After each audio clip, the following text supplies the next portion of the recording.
This happened last summer. I was 32 and had just moved into a cottage on the outskirts of town. I thought it would be a good idea to have some quiet space after my breakup. The cottage was old, but nice. I set up my workspace in the living room and settled in. At first everything felt normal. I spent my days working and nights binge-watching shows.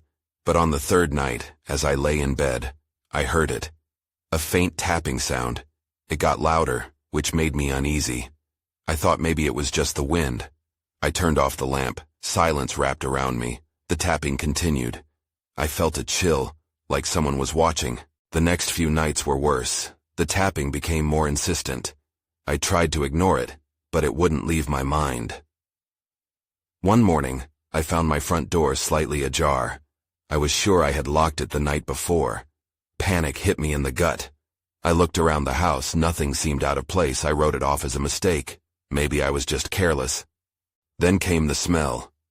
One morning I woke up and it filled the air. Lavender. I didn't own any lavender. I sniffed around. My pillows, my blankets. Nothing smelled like that. It baffled me and freaked me out. I thought maybe I was imagining things. A few nights later, while I was working late, I thought I saw something outside my window. It darted past the trees so quickly, my heart raced. I blinked, but nothing was there. I kept thinking it was my imagination, fueled by the things I had watched. But I couldn't shake the feeling that something was wrong. I wanted answers. I even thought about digging into the history of my cottage, but something held me back. I was scared. Then one night, it escalated. I was in bed when I heard the tapping again, louder this time. I couldn't ignore it. I got up and walked to the window. As I pulled back the curtain, I thought I saw movement. I squinted, trying to see better. That's when I felt it, a cold grip around my throat. I froze, breath stopped. Then I heard a whisper like someone right behind me. "Why do you want to leave?" My heart thudded hard. I spun around. Nobody was there. I felt freezing fear. My skin prickled. I didn't know what it was, but I knew something was wrong. I crept back to bed, pulling the covers tight. I didn't sleep well that night, and the tapping didn't stop. That summer changed me. I may have moved for a fresh start, but each unexplained moment haunted me. I kept asking myself, what was I letting myself into? The next morning, I decided enough was enough. I couldn't let this fear control me. I needed to find out what was going on. I headed into town, determined to speak to my neighbor, Mrs. Hargrove. She seemed friendly and might know something about the cottage's past.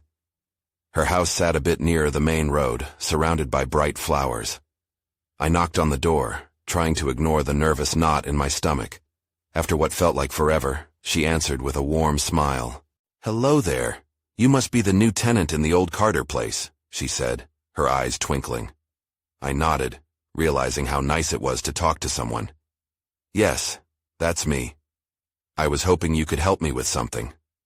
We sat at her kitchen table, the smell of fresh coffee filling the air. I hesitated, unsure how to explain. "I've been hearing strange noises at night, tapping sounds, and sometimes a smell like lavender."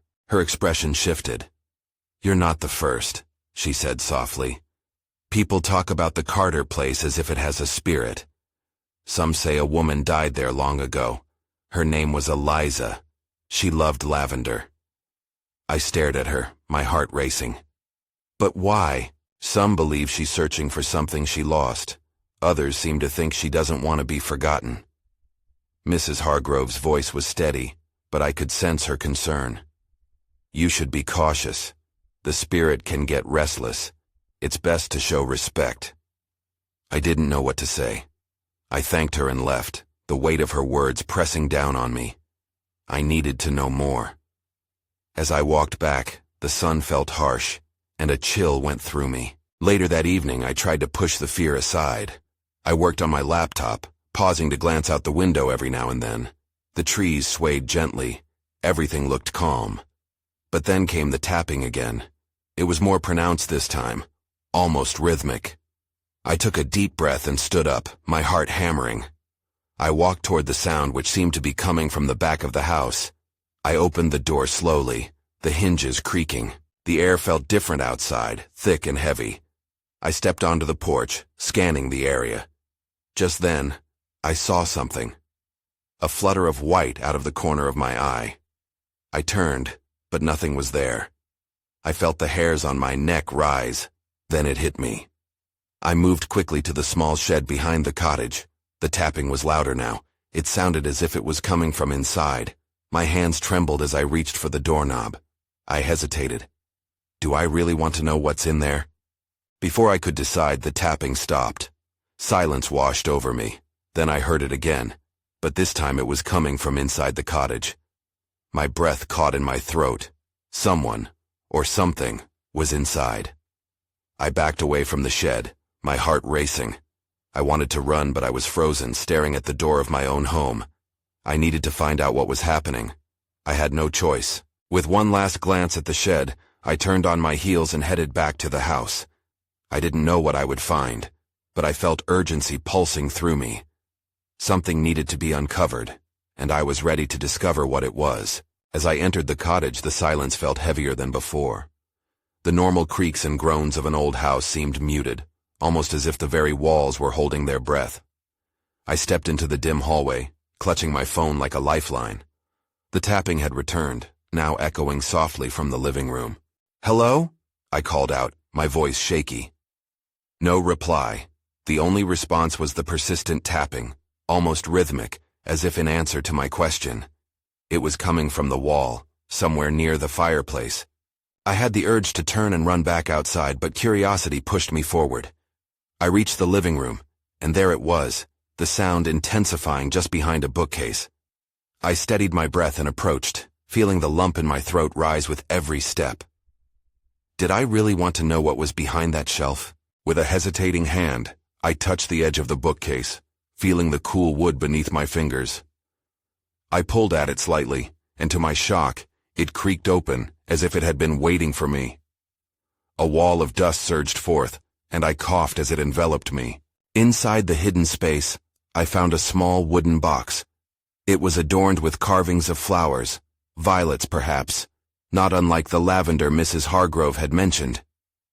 I reached down, my heart racing. As soon as my fingers brushed the lid, a chill swept through the room. The tapping became frantic. Suddenly the box flew open on its own, and I stumbled back, nearly tripping over the couch. Inside lay an array of old letters, yellowed with age. I could barely make out the words, but one name stood out. Eliza. I leaned closer, my hands trembling. That was the same name Mrs. Hargrove had mentioned. A sense of urgency washed over me. These letters might hold the answers I needed. I reached in to grab one, but just as I did, a loud crash came from the kitchen, causing me to jump back. My heart raced as I darted toward the sound. Had someone broken in? I reached the kitchen and stopped dead in my tracks. The cupboard doors were flung open, and dishes lay scattered across the floor. I looked around, but I was alone, the air feeling heavy and charged. I glanced back toward the living room, where the letters still lay exposed. I needed to see what they said, but the feeling of being watched crawled over my skin. I heard it again, the tapping. Only now, it was coming from inside the box itself. With a burst of courage, I rushed back to it. The letters trembled, as if they were alive. I reached down, ready to pull another out, when suddenly, everything went dark. The lights flickered and died. Panic surged through me. I was plunged into an unsettling darkness with only the moonlight seeping through the window. Then, I heard it. A whisper, faint but distinct. "Find me." A cold wave of dread washed over me. I stood frozen in place, fear tightening its grip. Who was it? What did they want? I knew I couldn't turn back. I needed to uncover the truth, if only to silence the haunting echoes of a past that wouldn't let go. The whisper lingered in my ears, a soft echo that felt impossibly real. My heart raced, and I strained to listen for any other sounds. The darkness felt thick and oppressive, a heavy shroud that made every minute stretch into eternity. I couldn't stay here, frozen and afraid. I had to find the source of that voice. I fumbled in the dark for my phone. The flashlight seemed weak in the enormous shadows of the cottage, but it was all I had. I finally found it, and turned on the light, holding it in front of me as I stepped cautiously toward the box again. The letters still lay exposed, the tapping now gone. Instead, I felt a strange pull, an urge to touch the letters again. I could almost hear Eliza's voice urging me forward. I took a deep breath and reaching down, I picked up one of the letters, careful not to disturb the others. My flashlight beam caught words that were barely legible. They were written in looping script, the ink faded but still hauntingly beautiful. "My dearest," began one letter. But before I could read more, a thud echoed from the hallway. My heart dropped. Instinct kicked in, and I moved toward the sound, my light illuminating the dark space ahead. Each step felt cautious, as if I were treading on fragile ground. I reached the hallway, the shadows seeming to writhe and shift around me, and that's when I saw it. Something was out of place on the wall. Nails. 2 nails were protruding from the wall, jagged and dark. They were new, or at least they looked it against the weathered wood. My breath hitched. Had someone been recently in here? The thought sent a shiver through me. I snapped my gaze back to the living room, half expecting to see someone lurking in the corner, but it was empty. I shook my head, dismissing the fears swirling in my mind. I had to concentrate. Eliza's letters could explain so much. I hurried back to the box, still clutching my phone tightly. I pulled out another letter, my fingers trembling. Suddenly the lights flickered back on, flooding the cottage with glaring brightness. I blinked, momentarily blinded. When my vision cleared, I gasped. The living room was different. The bookcase seemed to have shifted slightly, revealing another gap behind it. My breath caught as I stepped closer to investigate, the letters forgotten in my hand. What I found pulled me in. A small wooden door, no taller than my knees, had appeared. The handles were impossibly ornate, carved with the same flowers as the box. It looked like a children's door, leading to some secret world. The whisper returned, resonating through my thoughts. "Find me." Questions flooded my mind. What lay beyond that door? Was it connected to Eliza? Or was it something more sinister? I hesitated, but the pull was irresistible. Before I could talk myself out of it, I crouched down, heart pounding hard against my ribs. And then I reached for the door handle. The handle felt cool against my palm. I hesitated for just a moment, my heart thumping loudly in my ears. What was waiting for me on the other side? I took a deep breath and twisted the handle. It creaked open slowly, revealing an even darker chamber beyond. A chill swept over me as I peered inside. The small space was filled with dust and cobwebs. My flashlight's beam flickered against the walls, revealing faded wallpaper decorated with the same floral pattern as the door. But there was something else. A small wooden chest squatted in the corner, nearly hidden under a pile of debris. I felt a pull towards it like it called to me. I crawled through the doorway, the door now behind me, blocking out the outside light. The air grew still, thick with silence. I brushed aside the cobwebs, my fingers trembling with anticipation. As I reached the chest, I noticed something odd. The wood was warm, almost hot to the touch. I could hardly believe it. Just then, the door slammed shut behind me with a loud bang. I jumped, every nerve in my body firing off alarms. My breath quickened. I couldn't see anything beyond the darkness and shadows of this cramped space.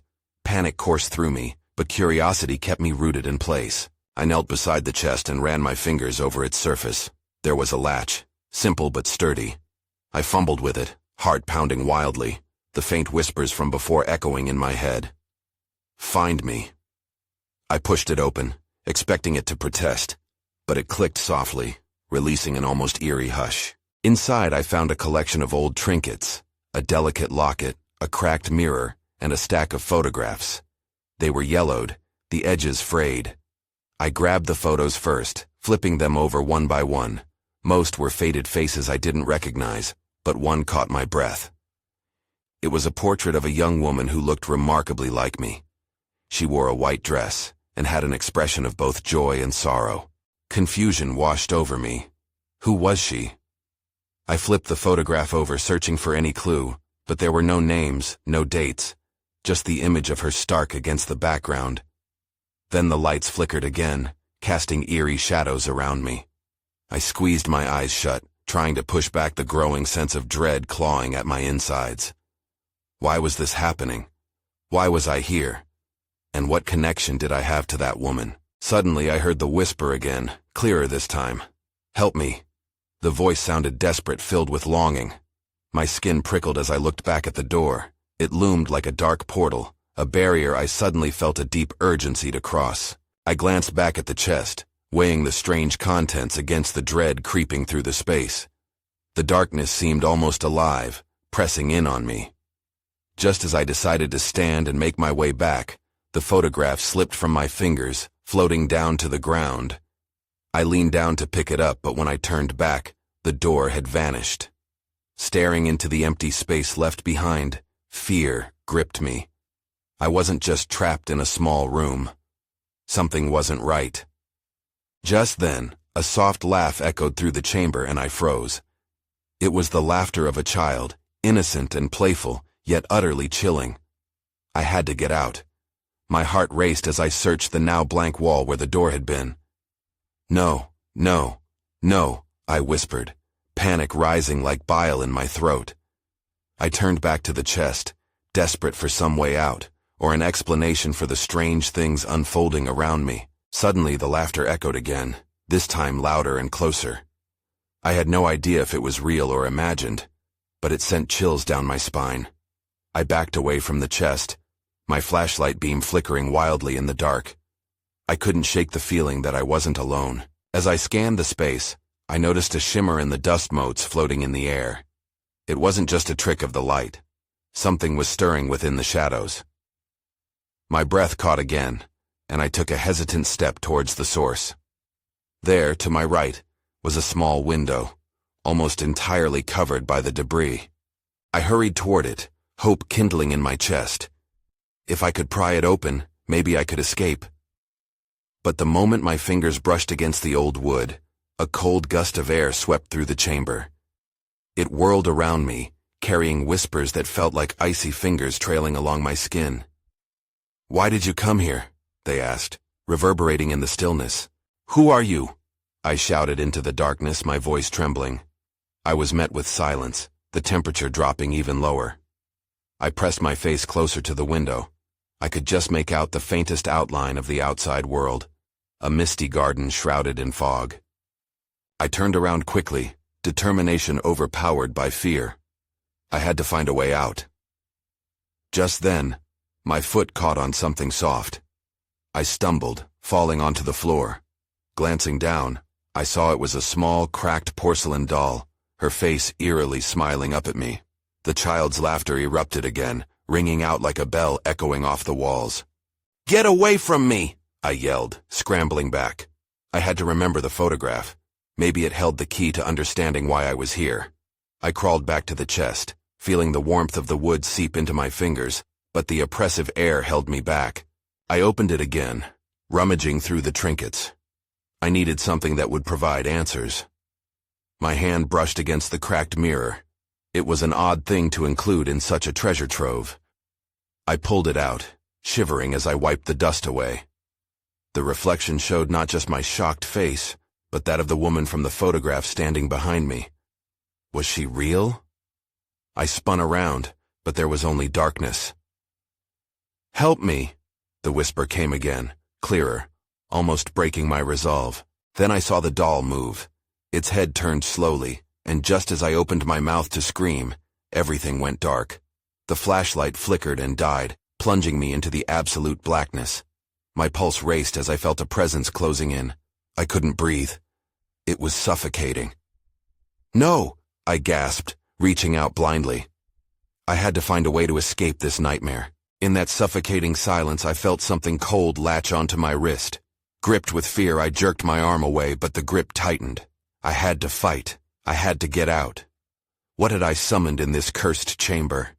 I needed to know. I was still gasping for air when the grip tightened further. My heart thundered in my ears. I forced myself to focus, to calm down enough to break free. I twisted my wrist, pulling with all my strength. Finally, the coldness released me, but I stumbled backward, gasping, panting. Then, without warning, the flashlight flickered back to life. I blinked against the harsh beam, taking in my surroundings. The porcelain doll lay still, its smile unchanged. But the whispers increased, wrapping around me like a fog. They were clearer now, almost coherent. "Come play." I turned towards the window again, desperate for a way out. The misty garden seemed closer, beckoning me. But just as I approached, I heard a scraping sound behind me. My heart dropped. What now? I spun back around, the light shaking in my hand. That's when I saw it. The chest was open wider than before, its contents now spilling out. But it wasn't the same items I had rummaged through earlier. A tiny glowing object sat in the center of the pile, pulsating gently, casting an eerie light across the chamber. I could feel a pull urging me closer. What was it? My instinct screamed to run, to escape this place, yet part of me was drawn to it. I took a few cautious steps forward, hesitant but intrigued. Maybe it was connected to the woman in the photograph. Maybe it could explain what was happening to me. As I neared, the whispers escalated into a cacophony, flooding my mind. "Join us," they cried, a mix of childlike glee and unsettling malice. My legs felt heavy, as if they were being anchored down by invisible weights. I was caught between fear and curiosity. At the edge of the chest, I reached out hesitantly. My fingers brushed against the object, sending a jolt through my body. Instantly, visions flooded my mind. Snippets of laughter, haunting reminders of the woman in the photograph, the echoes of children playing. I reeled back, overwhelmed. "What is this?" I gasped. The laughter turned wild. The sound swirled around me, piercing the silence, filling the air with dread. I staggered back, desperately trying to make sense of it all. Just as I turned my head back towards the window, the shadows shifted in the corner of the room. Something was in the dark. A figure emerged, looming and indistinct, but I could sense its presence. Fear gripped my heart again, and I froze, feeling trapped. The air felt charged with energy, and the whispers turned into a single piercing chant. "Stay with us." "Get away," I shouted, my voice breaking. I took a step back, moving towards the door that wasn't there, searching for any escape. The figure advanced, a stretch of shadows and vague shapes, but before I could react, everything spun out of control. Just then, the doll's laughter split through the chaos, mocking me, echoing one last time as I lunged for the window, praying it would offer freedom. But it was too late. The darkness closed in around me, leaving me gasping and fighting against an enveloping void. What had I summoned? What realities had I unwittingly tapped into? Just as I thought the darkness would swallow me whole, I caught a brief flash of light. Was that the garden? I needed to know what waited beyond those whispers. The darkness pulled me deeper, and I felt weightless, as though I was floating down a never-ending tunnel. Panic surged through me, but I remembered the garden. It called to me, and I focused on that fleeting image of sunlight and warmth. With sheer will, I thought of it like a lifeline, willing my body towards it. Suddenly, I was standing in the garden. The air was fresh and the sunlight warmed my skin. I blinked in disbelief, feeling the softness of the grass beneath my feet. But the beauty felt hollow. Shadows loomed, stretching across the vibrant flowers, twisting and darkening the landscape. I turned slowly, scanning the area, but the garden wasn't as inviting as it had seemed. "That's where the whispers came from," I muttered to myself, recalling the way the voices had beckoned me. I took a cautious step forward, each movement filled with dread. The tall hedges swayed slightly, rustling as if something lurked just beyond them. A laugh cut through the air, a child's laughter. It was sweet at first, but it soured quickly, twisting into something sinister. It echoed all around me, surrounding me in a chilling embrace. My stomach dropped. I wasn't alone. "Who's there?" I called out, my voice shaky. The laughter ceased, replaced with a whispering wind that slithered through the leaves. I felt a sudden urge to run, but my feet felt glued to the ground. Then I remembered the glowing object from the chamber, and the grip it had on me. It was here, somewhere in the garden. I needed to find it, to understand what this thing was and how it tied into all of this. I glanced toward the overgrown path that led deeper into the garden. I had to take the risk. As I moved cautiously down the path, shadows flitted past my periphery. I felt eyes on me, a silent audience of unseen observers. "You shouldn't be here," a voice whispered, just barely above the rustle of the wind. But I pressed on, driven by a mix of fear and desperation. An odd shimmer caught my eye, just ahead near a large tree. I approached it, my heart beating faster. There, nestled among the roots, was the glowing object. It pulsed in rhythm, almost like it was breathing. I reached out, and a familiar surge of energy coursed through me. This time I was prepared. Visions danced before my eyes, moments of joy and sorrow intertwined. I saw the woman from the photograph, laughing, surrounded by children. But just as quickly their faces twisted, becoming ghostly reflections of despair. "Why are you showing me this?" I cried out, now fully aware of the gravity of this discovery. I wanted answers, but instead, I felt the pull getting stronger. The object's light seemed to grow, as if it thrived on my fear. Before I could react, the shadows closed in once more, morphing into the familiar figure from earlier. The laughter returned, now louder, more chaotic. "Stay with us," the voices cried. Everything around me darkened, and that sense of weightlessness returned, pulling me into a spiral of confusion. Just as I thought I might be lost again, a glimmering light broke through the darkness. It shone bright, illuminating the figure that loomed ever closer. The garden faded behind me. I was back in the chamber, the cold air wrapping around me like chains. But now, someone else was there. "You shouldn't have come back," a voice rasped from the shadows. My heart raced as I collected my thoughts, my mind racing. Who was this? What did they want? For the first time, I realized that the garden wasn't just a place of refuge. It was the heart of whatever curse had fallen upon me. I felt a surge of panic, my instincts screaming at me to flee once more.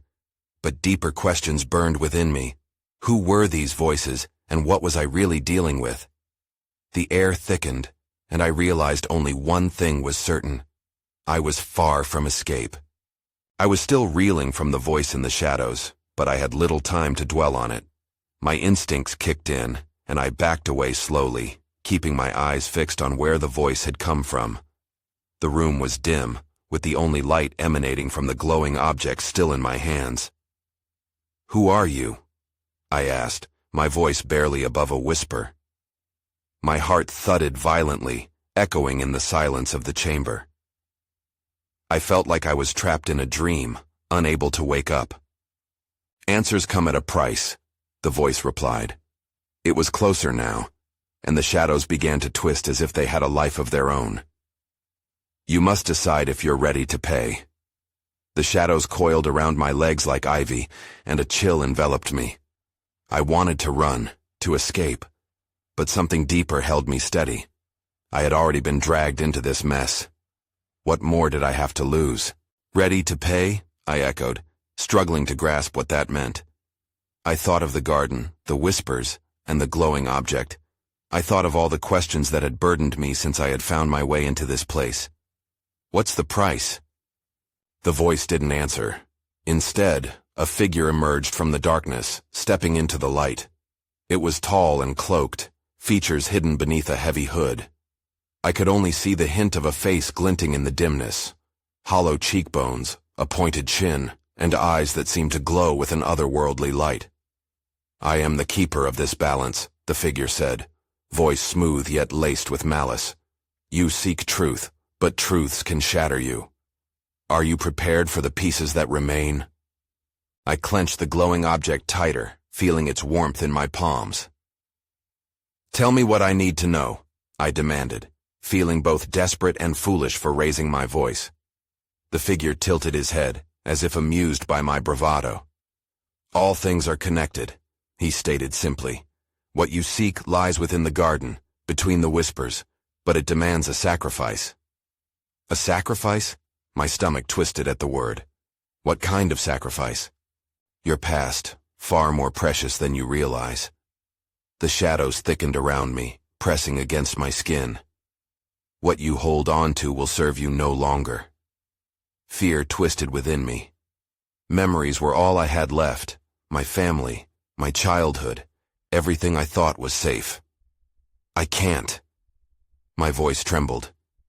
I won't. Then you make your choice, the keeper said, and with a flick of his wrist, the shadows lunged forward. I dropped the glowing object, and it landed with a soft thud. Light burst forth, illuminating the surrounding darkness. I stumbled back, finding a door I hadn't noticed before. It was ajar, revealing another set of glowing lights. My heart raced as I made a split-second decision. With all the courage I could muster, I ran toward the door.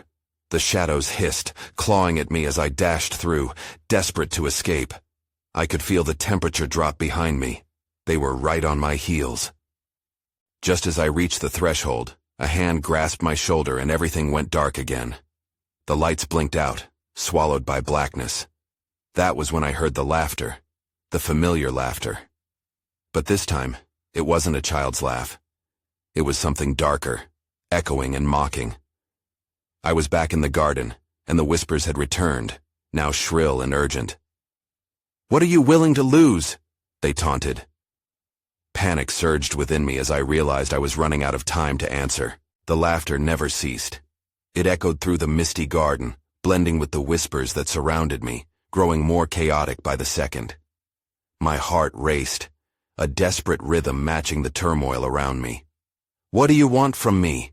I cried out, my voice swallowed by the suffocating blend of sweet and sinister sounds. But there was no reply, only the laughter that danced mockingly in the air. In a moment of clarity, I remembered the glowing object that had pulsed with energy in the chamber. The truth, I gasped, the realization rushing over me like a cold wave. They needed me to confront whatever truth lay hidden in this place. But what truth? The photograph? The porcelain doll? Eliza? "Find me," the voice urged again, both near and distant, as if carried on the wind. The echoes around me shifted, forming a path through the garden of shadows. Compelled by a force I couldn't quite identify, I stepped forward, allowing instinct to guide me deeper down the winding path. Each step filled me with trepidation, uncertainty hovering in the air like an unseen thread. As I ventured on, the laughter began to fade, giving way to something else, an echoing silence that felt almost oppressive. Emerging from the shadows, I spotted a cluster of flowers, their petals aglow with a soft, ethereal light. Could this be the heart of the garden? I approached, the warmth radiating from the blossoms striking a stark contrast to the coldness surrounding me. Then I saw it. Tucked among the roots was a small, ornate box, identical to the one from the hidden chamber. Only this one glimmered like it was alive. Hesitation mingled with a haunting sense of familiarity as I knelt beside it. With trembling fingers, I opened the lid. Inside were rippling memories, images and sensations that washed over me in waves. I saw Eliza, laughing among children, sharing lavender blooms. But then, the laughter shifted to cries, and I felt a deep sorrow flooding through me. I saw flashes of a life lost, a past cloaked in shadows, a connection to the garden itself. Eliza had once been here, vibrant and alive, tethered to the anguish of those echoes. She was not just a spirit, but a piece of a fractured soul, someone I might be connected to in ways I couldn't yet comprehend. With a surge of clarity, I faced the box again. "You want me to remember," I whispered, realization dawning. This garden held the key not just to Eliza's past, but to my own.